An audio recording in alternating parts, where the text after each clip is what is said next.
We'll guide you through how to round up in Excel. If you find this useful, then consider subscribing and liking the video. There are different rounding functions in Excel, but in this video, we're covering round up.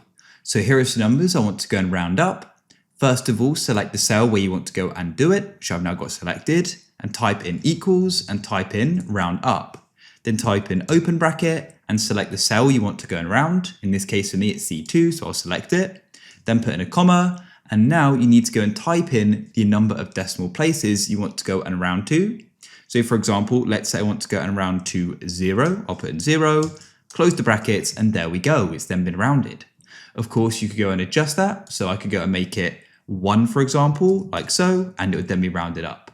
Now you can actually go negative here as well. So for example, let's say I go and make it -1, like so. As you can see, it then goes and rounds up, and you can go and increase that, and you can go and see. You can then repeat this by going to the bottom right of the cell, clicking, holding, and dragging. And as you can see, it'll then go and repeat it. If you found this useful, then leave a like.